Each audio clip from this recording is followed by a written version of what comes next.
Halo teman-teman peserta mata kuliah Biosistematika Fakultas Teknobiologi Universitas Atmajaya Yogyakarta. Nah, hari ini kita akan belajar kerajaan ketiga dari Whittaker, yaitu kerajaan jamur.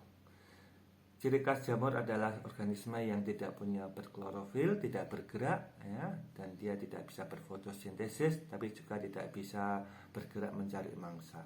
Nah, dia hidup di bahan-bahan organik, di kayu-kayuan, ya. Contohnya pun Anda lihat di sini, kan.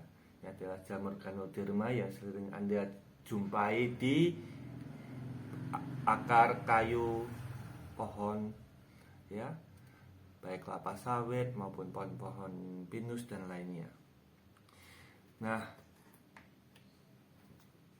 peran jamur di alam adalah untuk menguraikan bahan-bahan organik yang telah mati, ya, atau tanaman, tumbuhan, binatang yang telah mati untuk kembali diuraikan menjadi partikel-partikel tanah. Nah, jamur itu ada yang dari tingkat satu sel sampai multiseluler. Nah, jamur yang ada pada tape yang kita jumpai adalah kamir atau Saccharomyces, adalah jamur satu sel. Kemudian jamur yang ada pada tempe namanya jamur benang, ya, Rhizopus, gitu ya.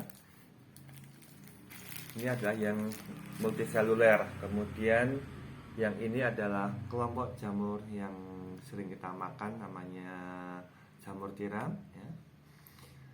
Nah, jamur itu memiliki struktur, yaitu di sini ada tempat penyerapan makanannya, lalu di sini ada tangkainya, dan sini adalah badan buahnya.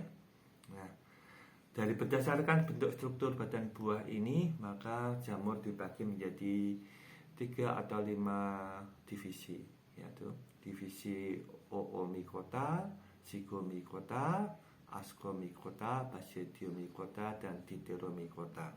Nah, contoh yang Zygomycota adalah ini, ya. Kemudian yang Ascomycota adalah jamur tempe ini, dan yang ini adalah kelompok jamur yang namanya Basidiomycota. Nah, peranan jamur di alam sangat banyak, dari yang menguntungkan sampai merugikan. Contohnya tempe dan tape ini kita tahu jamur menguntungkan untuk proses fermentasi sehingga menghasilkan makanan dan bahan-bahan industri yang sangat diperlukan oleh manusia. Lalu yang ini untuk bahan makanan kita, jamur tiram, jamur kuping, ya, kelompok Basidiomycota. Nah, yang ini jamur Ganoderma. Nah, ini ada dua fungsi yang sangat berlawanan. Satu sisi ini tumbuh di akar, membuat tanaman banyak yang mati, tumbang, ya. Tapi di sisi lain, Ganoderma ini ada Ganoderma yang bisa digunakan untuk obat, sering disebut namanya linci.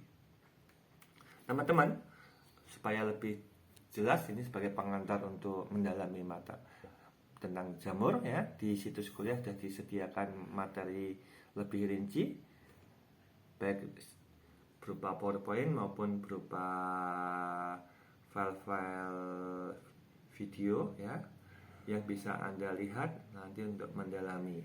Di antaranya adalah ada jamur yang sangat cantik berwarna di malam hari, jadi biru, jadi merah. Nah, Anda nanti pelajari mengapa mereka bisa begitu.